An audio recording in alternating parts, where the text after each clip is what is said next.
Hello दोस्तों, कैसे हैं आप लोग? अच्छे तो है ना? ध्यान तो रखते हैं ना आप अपना? किसी और के भरोसे तो नहीं छोड़ा आपने? चलिए, आज हम बात करेंगे आपकी पढ़ाने से पहले थोड़ा सा श्रीधराचार्य सूत्र के बारे में। ठीक है, ये क्या थे? इनका नाम था श्रीधराचार्य। ये अपने भारत के ही गणितज्ञ थे। इन्होंने, आपने ये पढ़ा होगा इस तरीके का, ax² plus bx plus c is equal to 0। ये तो जानते होगे ना, ये द्विघात समीकरण है आपका। इस तरीके के क्वेश्चन देखा होगा। एग्जाम्पल में बता रहा हूं। एग्जाम्पल में जैसे है x² plus 4x plus 5 is equal to 0। इसके आपके क्या निकलवाता है? फैक्टर निकलवाता है, गुणनखंड निकलवाता है। निकलवाता है कि नहीं निकलवाता है? हम लोग क्या करते हैं, 5 के ऐसे फैक्टर देखते हैं कि जोड़ने पे कितना आ जाए, 4 आ जाए, फिर उस हिसाब से हम इसको सॉल्व करते हैं। लेकिन कुछ कुछ ऐसे द्विघात समीकरण हो जाते हैं जो इस प्रकार के फंक्शंस को फॉलो नहीं करते हैं कि मतलब हम इसमें जोड़े या घटाएं या गुणा करें तो ये हमें प्राप्त हो जाए। तो उनका हमें फैक्टर कैसे निकालना है उसके बारे में जो हमें जानकारी दिया था वो किसने दिया था? श्रीधराचार्य ने दिया था। उन्होंने एक सूत्र दिया था जिससे किसी भी आप द्विघात समीकरण का, कोई भी द्विघात समीकरण हो, आप अगर उस सूत्र से निकालोगे तो उस सूत्र से द्विघात समीकरण आपको क्या दे देगा? फैक्टर दे देगा, 2 गुणनखंड निकाल देगा। आपको ये दिमाग लगाने की जरूरत ही नहीं कि इसके कौन से ऐसे 2 गुणनखंड करें कि जोड़ने पे 4 आ जाए। ऐसा कुछ। अब देखो, इसी सवाल को ले लो जो मैंने रेंडम लिखा हुआ है, क्या इसके फैक्टर करना पॉसिबल है? नहीं है पॉसिबल। क्यों नहीं है? क्योंकि 4 के ऐसे गुणनखंड हो ही नहीं सकते हैं कि जोड़ने पे 5 आ जाए। हो सकते हैं क्या? 4 के करो ऐसे कोई फैक्टर जो जोड़ने पे 5 आ जाए, 4 आ जाए, 4 कैसे 5 कैसे फैक्टर करो? नहीं हो सकते। तो अब इसको कैसे निकालेंगे भाई? फैक्टर तो हमें निकालने ही निकालने, पेपर में तो आता ही आता है आपके फैक्टर निकालने का। तब क्या करेंगे हम? तब हम लोग श्रीधराचार्य सूत्र का प्रयोग करते हैं। ये कौन सा सूत्र था? ये सूत्र देखो मैं अभी लिखे दे रहा हूं आपको। वो सूत्र था आपका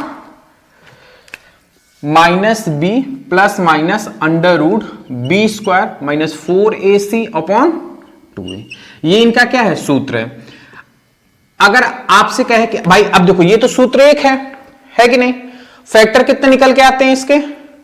2 निकल के आते थे। द्विघात समीकरण के कितने फैक्टर निकल के आते थे? 2। सूत्र तो एक है, तो एक नहीं है, 2 है। प्लस और माइनस, एक बार प्लस से लिख देते हैं इसको ऐसे, -b plus √b² minus 4ac upon 2a। ये फर्स्ट आपको निकाल के देगा गुणनखंड, और सेकंड गुणनखंड कौन निकाल के देगा? -b minus √b² minus 4ac upon 2a। कुछ आपके पल्ले पढ़ ही नहीं रहा होगा अभी, कि पढ़ रहा है थोड़ा थोड़ा? नहीं पढ़ रहा होगा ना। अब समझना, ये सूत्र कहां से आया, ये कैसे हुआ, मैंने अभी आपको पृष्ठभूमि तैयार कर दी है। सूत्र प्रूफ करके बताएंगे ये सूत्र कहां से आया, फिर आपको एक एग्जांपल पे सॉल्व करके बताएंगे। यही वाला x² प्लस 4x प्लस 5, इसके फैक्टर में बताऊंगा आपको, तो पेशेंस बना के रखिए। उससे पहले थोड़ा सा हम श्रीधराचार्य के बारे में जान लेते हैं। इनका जन्म हुआ था 870 ईस्वी में हुआ था। ठीक है, जन्म स्थान था हुगली। अब हुगली कहां पे है? कोई बता सकता है हुगली कहां पे है? हुगली है आपका बंगाल में, पश्चिम बंगाल में। कहां पे? पश्चिम बंगाल में। नाम तो सुना ही होगा। ठीक है, कहां है? पश्चिम बंगाल। ठीक है, नहीं हाँ, कहां पे है? पश्चिम बंगाल पे। ठीक है, हुगली एक आपकी नदी भी है, वहीं पे हुगली एक स्थान भी है जहां से नदी निकलती है ना, उसी के नदी के नाम पे रख दिया गया, हुगली स्थान का नाम दिया गया। कार्य इन्होंने क्या किए थे? शून्य की व्याख्या किया था। शून्य को इन्होंने बहुत डीपली बताया था कि शून्य की प्रॉपर्टी क्या है। गुणा करने पे अगर 0, जब किसी संख्या में 0 का गुणा करते हैं तो कितना आता है? 0 आता है। जोड़ते घटाते हैं तो वही संख्या आती है। किसने सब इस चीज की किसने व्याख्या किया था? सब इन्होंने ही बताया था। और मेन काम इनका था द्विघात समीकरण का सूत्र देना। ठीक है, इनके मेजर, इनके बारे में थोड़ी थोड़ी जानकारी है। बाकी इनके जन्म के और इनकी मृत्यु के बारे में अभी भी गणितज्ञों को क्या है? संशय है। तो इनके बारे में पुख्ता सबूत नहीं मिले हैं कि ये जन्म इसी में हुआ था और जन्म स्थान। हाँ, मेजर चीजें बताती है कि यहीं पे जन्मे थे। मृत्यु के बारे में इनके कोई ठोस जानकारी नहीं मिली है। ठीक है, इतनी चीज समझ में। ये इनका बेसिक था। ठीक है, ये आपको नोट करने की जरूरत नहीं है, थोड़ा सा जानकारी के लिए हमने लिख दिया था। अब मेन बात करते हैं हम इस सूत्र के बारे में। ठीक है, कि ये आया कहां से, इन्होंने दिमाग कहां से लगाया। ठीक है, तो देखो, जब मैथ बनाई गई तो उन्होंने 2 घात समीकरण का एक व्यापक रूप बनाया कि ax² plus bx plus c is equal to 0। ये इसका क्या है? व्यापक रूप है। व्यापक रूप कोई आपसे पूछे द्विघात समीकरण का व्यापक, अच्छा व्यापक मतलब होता क्या है? व्यापक का मतलब होता है एक ऐसा रूप या एक ऐसा समीकरण जो द्विघात समीकरण आपको इसी रूप में मिलेगी, इससे अलग आपको द्विघात समीकरण नहीं मिलेगा। इसी रूप में आपने देखा होगा ए और बी और सी क्या डिनोट करते हैं? अंकों को डिनोट कर रहे हैं, और एक्स आपका क्या डिनोट कर रहा है? ए बी सी डी के अक्षरों को डिनोट कर रहा है। तो द्विघात समीकरण जो भी आपने पढ़े होंगे वो इसी रूप में पढ़े होंगे। 3 पद होंगे जिसमें से ये अंक लिखे होंगे और इसमें क्या होगा आपका? ए बी सी डी के अक्षर होंगे। वो ए भी हो सकता है, बी भी हो सकता है, सी भी हो सकता है, टी भी हो सकता है, कुछ भी है। तो ऐसा कोई समीकरण जो सभी द्विघात समीकरणों की व्याख्या कर देता है, सभी समीकरणों को बता देता है, ऐसा समीकरण क्या कहलाता है? आपका व्यापक समीकरण कहलाता है। तो ये एक ऐसा समीकरण है जो सभी प्रकार के द्विघात समीकरण को डिफाइंड करता है, बताता है। इस प्रकार के समीकरण को हम लोग क्या कह देते हैं? व्यापक समीकरण कह देते हैं। अब समझ में आया व्यापक समीकरण क्या होता है? आपसे कोई पूछेगा द्विघात समीकरण का व्यापक रूप क्या होता है, तो आप क्या बताओगे?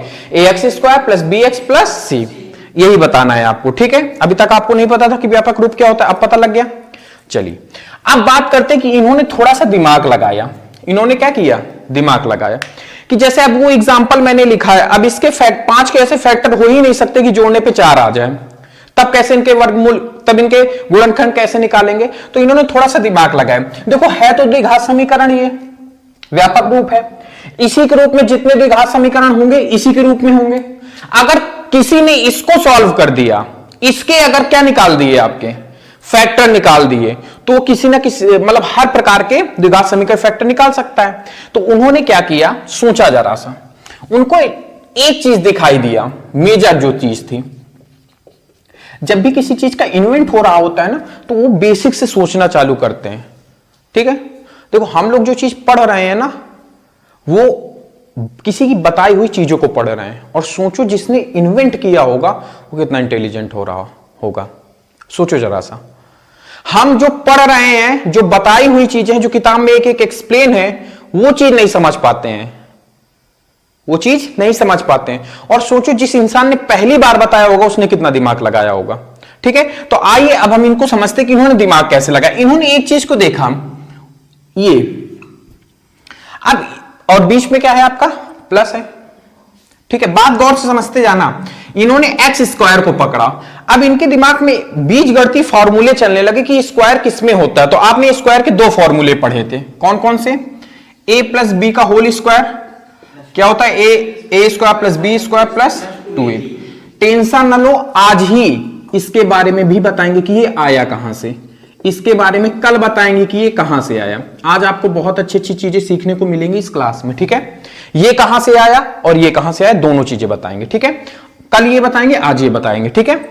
अब बात को समझना, इन्होंने देखा कि यहां पर x² इसके पास है, लेकिन मेजर अंतर है, यहां प्लस है, यहां माइनस है। हमारे पास क्या कहीं माइनस है? तो हम कौन सा दिमाग लगाया होगा? उन्होंने इस फॉर्मूले पे दिमाग लगाया होगा।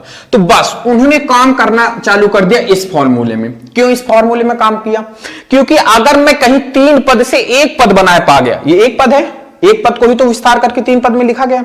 अगर उन्होंने सोचा कि कहीं से मैं 3 पद को एक पद में बना दूं, और स्क्वायर का मतलब क्या होता है? 2, तो कहीं ना कहीं मैं 2 इसके मूल निकाल लूंगा। तो इन्होंने दिमाग क्या लगाया कि ऐसा करते इसको सॉल्व करके ये लेके आते हैं। अब इसको सॉल्व करने के लिए मेजर चीजें चाहिए, x² a² plus b² plus 2ab, ये सब कुछ चाहिए। हमारे पास क्या है?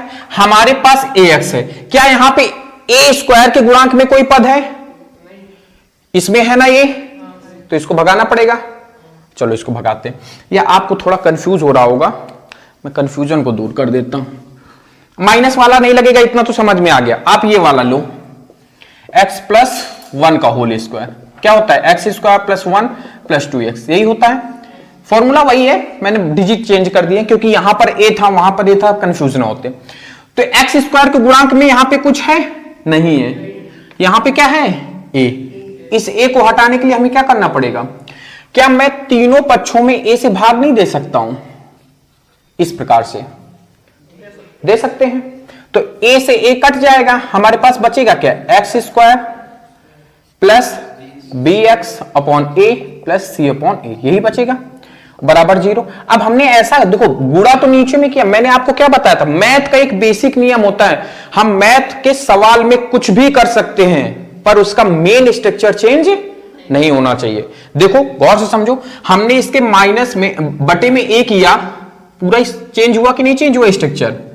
तो हमें स्ट्रक्चर को चेंज करने से पहले ऊपर भी ए का गुणा कराना पड़ेगा और नीचे भी कराना पड़ेगा। अब जब नीचे कराएंगे तो तीनों पदों में हो जाएगा, ऊपर वाला ऐसे ही रहेगा। बराबर में क्या चल रहा है हमारे 0, तो ये ए इधर गुणे में उधर काय में जाएगा भाग में, तो ओवरऑल क्या बन जाएगा 0। टीचर ये नहीं बताते हैं आपको, सीधा सीधा बता देते कि गुणा करा दिया, इससे गुणा करा दी, ये कहां गया ये नहीं बताते।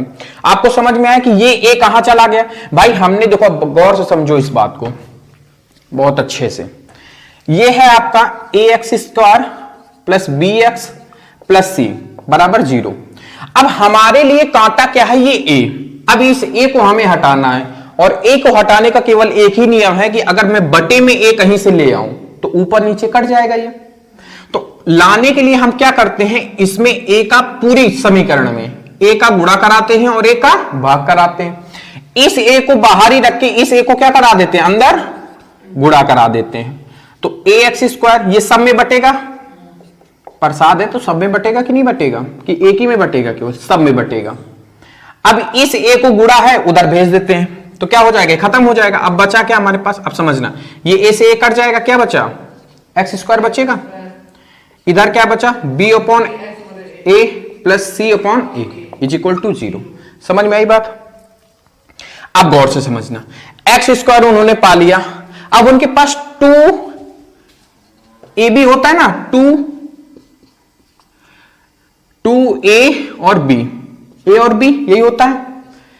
क्या यहां पर हमारे पास 2 है? नहीं है, तो हम लोग क्या करते हैं, 2 का गुणा इधर करा देते हैं और 2 का भाग करा देते हैं, काट देंगे तो हमारा कोई फर्क नहीं पड़ेगा। ठीक है, x²। सोचो उन्होंने कितना दिमाग लगाया होगा, हम आपको भी बता रहे तो आपके ऊपर से जा रहा होगा, उन्होंने किया था, समझना, upon 2a plus c/a is equal to 0। यहां तक समझ में आया आपको कि नहीं आया समझ में? केवल हमने कुछ नहीं किया, हमें यहां पे क्या चाहिए था, 2 चाहिए था, तो हमारे पास तो 2 था नहीं, एक ही था कि हम ऊपर नीचे गुणा करा दे। जब भी कभी किसी भी चर पद के या ABCD के कभी अक्षर में हमें गुणांक में या भाग में चाहिए होता है कोई अंक या कोई भी चीज, तो हम क्या करते हैं, ऊपर नीचे उसका गुणा और भाग करा देते हैं, जिससे अब देखो इसमें क्या मतलब है, इसको काट दो, कोई चेंज आया नहीं आया। इसी तरीके जब a कराया था काट देंगे, कोई चेंज आया नहीं आया, हमारा मेन समीकरण सेफ बच जाता है। हमने अपने स्वार्थ के लिए हल करने के लिए हमने क्या किया, यहां पे गुणा कर दिया। अभी भी देखो काट देंगे तो कट जाएगा पूरा। ठीक है, बात समझ में? अब यहां तक ये चीज समझ में आएगी नहीं? अब हमने 2 बना लिया, a हमारे पास है, हमारे पास b क्या बचा, इसको समझना, 2 a क्या है, x है, b क्या है हमारा b। अब देखो बचा क्या क्या हमारे पास, ये b बचा अपॉन 2a, यही बचा कि नहीं बचा, c/a, 2ab, b क्या है हमारा, ये है। अब जब ये b है तो b² चाहिए कि नहीं चाहिए हमें, हमारे पास b² है, तो हम क्या करेंगे, b/2a का होल स्क्वायर जोड़ेंगे, एक बार घटा देंगे। जब इतना करेंगे तो ये आपस में कट जाएगा, कोई मतलब आएगा नहीं, लेकिन हमारा स्वार्थ निकल गया। यहां से देखो एक हमारा सूत्र बन गया, x² plus 2ab plus b का होल स्क्वायर, ये हमारा एक सूत्र बन रहा है। और बचा हमारे पास क्या क्या, प्लस के c/a माइनस का b/2a का होल स्क्वायर, ये हमारा क्या बन गया, एक सूत्र बन गया। ठीक है, क्या बन गया, एक सूत्र। तो सूत्र क्या बन गया, x प्लस a होता है ना, x प्लस a मतलब b वाला पद, b वाला पद कितना है, b/2a, तो x/2/a का होल स्क्वायर। क्या यहां तक समझ में है? बचा क्या क्या हमारे पास, प्लस के c/a माइनस b/2a का whole square is equal to 0। समझ में आया कुछ? अब इसको एक तरफ रख के, क्योंकि हमें x का मान निकालना है, गुणांक क्या होते हैं, वो x के मान ही तो होते हैं। जब हम इसको सॉल्व करते हैं तो x के मान ही तो निकल के आते हैं फैक्टर में। तो हमें क्या निकालना है, x का मान निकालना है। x हमारे पास किसके पास है, इसके पास। बाकी सारी चीजों को कहां भेज दो, उस साइड। तो इस पूरी चीज को उधर भेजो जरा सा, तो x प्लस b/2a का होल स्क्वायर इसको भेजो तो b/2a का होल स्क्वायर, माइनस था उधर प्लस में आए, प्लस में उधर माइनस में, c/a। समझ में आया कुछ? चलो x प्लस b/2a का होल स्क्वायर, खोलो जरा से इसको, तो ये क्या बनेगा, b स्क्वायर 2 दूनी 4a स्क्वायर माइनस c/a। इसको सॉल्व करो, एलसीएम लो, कितना आएगा इसका 4a, आ गया एलसीएम।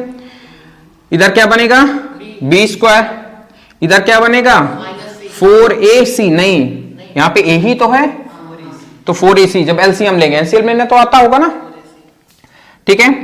अब इसके बाद फिर हमारे पास x प्लस b/2a, अब इधर वर्ग है, उधर क्या लग जाएगा, इधर जाके वर्गमूल 4a का होल स्क्वायर, यहां पे वर्ग होगा, आप यहां पे हम क्या लेंगे, वर्ग लेंगे, ठीक है। तब एक a से एक कट जाएगा, 4ac हो जाएगा, ठीक है। तो यहां पे क्या हो जाएगा हमारा, ठीक है। अब देखो समझना गौर से, बस 2 स्टेप और बचा हुआ, under root b square minus 4ac, ये अंडर रूट के बाहर आएगा, ये 4 बाहर आएगा तो 2 बनेगा, और ये a बाहर, a स्क्वायर बाहर आएगा, क्या बनेगा a, ठीक है। बात समझ में आया आपको? अब समझना, हमें x का मान चाहिए तो इसको किधर भेजना है हमें, इस साइड। तो x बराबर जब ये क्या होगा, इधर तो हमारे ये क्या है b स्क्वायर माइनस 4ac है अपन 2a, माइनस का, क्योंकि प्लस में इधर माइनस क्या आएगा b/2a, बस। अब इसी को सॉल्व करके यहां पे लिख दो, देखो ये दोनों बराबर है तो एलसीएम कितना आ जाएगा 2a, ठीक है। ये इधर minus b plus minus under root b square minus 4ac, ये आपका क्या हो गया, यही फॉर्मूला है ये। एक बार इसको प्लस में लिख देते हैं, एक बार इसको माइनस में लिख देते हैं। तो समझ में आया? कुछ नहीं समझ में आया, हमें पता है आपको। अब बात समझना इसको गौर से, इतना बताने का मेरा कोई मकसद नहीं था आपको बोर करने का, बस इतना था कि आप ये समझ लो कि सूत्र आया कहां से। अब इसके बाद इसको अप्लाई कैसे करते हैं इसमें अब बताते हैं। यहां तक समझ में आया आपको? इसके बाद फिर आगे बात करते हैं, नोट करो इसको जल्दी से। चलो चले, प्रूफ समझ में आया आपको? थोड़ा थोड़ा तो आया ही होगा, नहीं आया है तो 1-2 बार वीडियो देख लेना और समझ में आ जाएगा। अब जो मेन चीज है जो अब आपको समझनी है वो ये है कि इस सूत्र को सवाल पे अप्लाई कैसे करेंगे, ठीक है। तो पहला मैंने 3 सवाल यहां पे लिखे, पहला सवाल उठाते हैं, x square plus 4x plus 5 is equal to 0। आपको कुछ नहीं करना है, व्यापक रूप से इसको कंपेयर करा देना है। व्यापक रूप आपको हमेशा जवान पे होना चाहिए। व्यापक रूप क्या होता है, ax square plus bx plus c is equal to 0। Compare कराओ जरा सा, एक्स स्क्वायर का गुणांक एक्स स्क्वायर से कंपेयर कराओगे तो a का मान कितना मिलेगा 1, जब कुछ नहीं होता तो क्या मानते हैं 1, चिन्ह नहीं लगा होता तो पॉजिटिव का चिन्ह मानते हैं, कॉमा लगाओ। b का x का x है तो b का b से, b का मान कितना है इसमें 4, भाई b का मान 4 है ना। c का मान 5, c का मान हो जाएगा आपका 5। इतना करा लिया हमने, करा लिया कि नहीं करा लिया? अब कुछ नहीं करना, श्रीधराचार्य सूत्र लिखो, minus B plus minus under root B square minus 4ac, आपको ये याद होना चाहिए अपॉन 2a, ठीक है। b का मान कितना है तो माइनस का 4 plus minus under root B square मतलब 4 का होल स्क्वायर माइनस 4, a कितना है 1, c कितना है 5 अपॉन 2, a कितना है 1। अब इसी को सॉल्व कर लो, तो माइनस के 4 प्लस माइनस अंडर रूट 4 चौको 16, 5 चौको 20, माइनस के 20 अपॉन 2, ठीक है। माइनस का 4 प्लस माइनस घटाएंगे तो कितना आएगा माइनस के 4 अपॉन 2a। अब मैंने माइनस के वो बताया था कुछ आपको, अंडर रूट के अंदर अगर माइनस की कोई संख्या 1 आता है तो इसको कैसे डिनोट करते हैं आयोटा से,